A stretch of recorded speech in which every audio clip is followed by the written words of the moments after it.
Motivation isn't magic, it's chemistry. Most people think motivation is a feeling, that it strikes like lightning, that it disappears as fast as it arrives. But that's not how it works. According to Dr. Andrew Huberman, a neuroscientist at Stanford, motivation is not emotion, it's chemistry. Dopamine is the molecule of motivation. It's not about reward, it's about pursuit. The drive to start, the hunger to keep going, the fire to push through discomfort. It's not luck, it's not inspiration, it's your nervous system doing what it was built to do. And the best part? You can train it. Motivation isn't magic, it's a muscle. The dopamine trap, why you're always distracted. You wake up tired. You grab your phone, scroll, tap, click. Little dopamine spikes, one after the other. By the time you stand up, your brain is already burned out. Huberman explains, the more you spike dopamine artificially, the more you reduce your baseline. Meaning, every hit makes the next one feel. And down. Pleasure fades. Focus disappears. You're chasing something that used to feel good, but no longer does. The result? Distraction becomes your default. But you can change that, not with willpower, but with awareness. When you control dopamine, you reclaim your clarity. When you control dopamine, you reclaim your clarity. Want more drive? Stop chasing reward. Start wiring your brain to love the process. Attach dopamine to effort, not outcome, Huberman says. That's what elite performers do. They don't celebrate the finish line. They fall in love with the sweat. And your brain learns effort equals reward. You train that loop every time you choose to move, to focus, to do the thing you don't feel like doing. Simple tools help reset the system. Get morning sunlight, 10 minutes minimum, cold exposure but not to suffer, to build control. Reflect on effort, not results. These aren't hacks. They're reps for the brain. And they work. Make your brain crave hard things. Most people are trained to avoid discomfort, but high performers, they chase it. Why? Because their brains have learned a different reward loop. Huberman explains, you can condition your nervous system to associate effort with pleasure, and when you do that, you become dangerous. Every time you choose the hard thing, you reinforce that loop. You anchor satisfaction to discipline, not indulgence. And over time, the hard work feels better than the easy path ever did. That's not motivation. That's neuroplasticity. That's self-mastery. Make your brain crave hard things. Your attention is your most valuable asset, but in today's world, it's under attack. Notifications, apps, algorithms, each one carving away your ability to focus. Huberman offers a path back. You must train focus like a skill, deliberately, daily, in small doses. Try this. Set a 25-minute timer. Pick one task. Remove all distraction. Breathe, focus, repeat. At first, it's hard. Your mind will scream.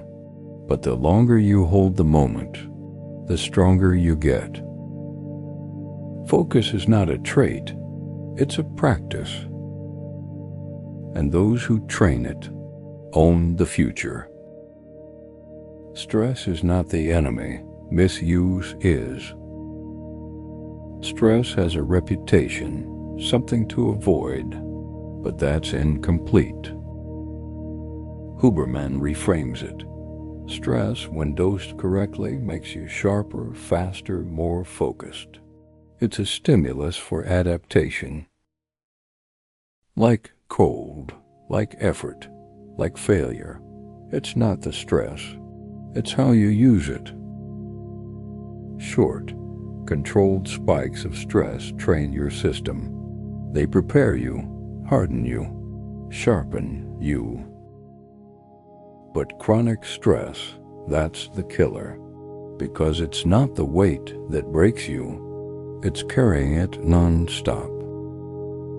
Use stress intentionally, then recover like a pro. You can rewire how you react. What triggers you owns you, but it doesn't have to. Your reactions are not final, they're plastic, moldable. Huberman explains, neuroplasticity doesn't stop after childhood. It's available to you through deliberate practice and attention.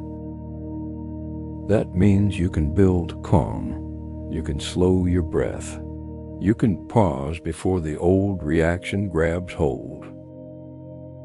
Train your body to lead the mind. Start with one breath, one space between stimulus and response. Repeat. You are not hardwired. You are rewiring. The cost of a noisy life. You think you're tired, but maybe you're just overstimulated. The brain, Huberman says, needs space. If your environment is constantly feeding you inputs, your brain loses its ability to self-regulate. Music, podcasts, scrolling, screens, they're not bad, but they're always on. And when input never stops, clarity never shows up.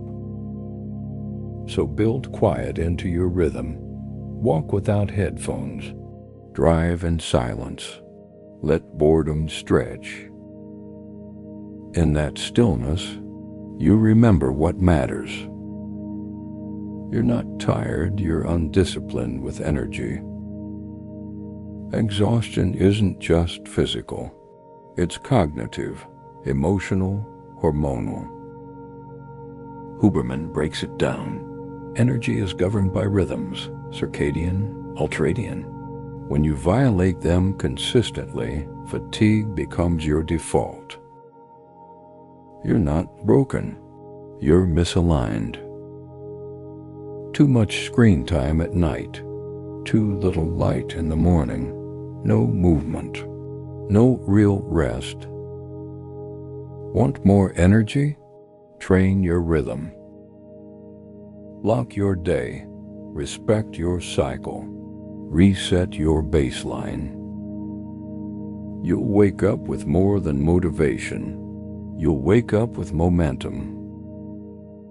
The 90-minute rule to master anything. Focus isn't endless. Your brain runs in cycles.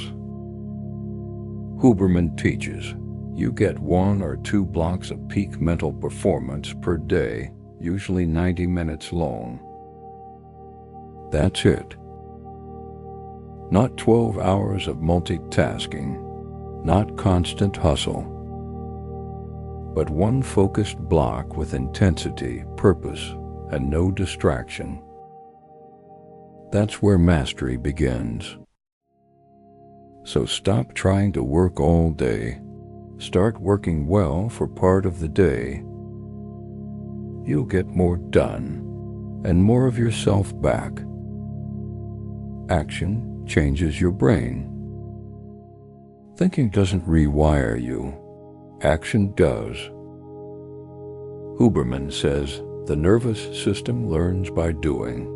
Repetition is the language of plasticity. You can read, reflect, study, but until you do something, your brain doesn't change. Walk when you want to scroll, write when you want to wait, speak when fear tells you to be silent. Every act is a vote for the version of you you're becoming. The nervous system doesn't care what you wish.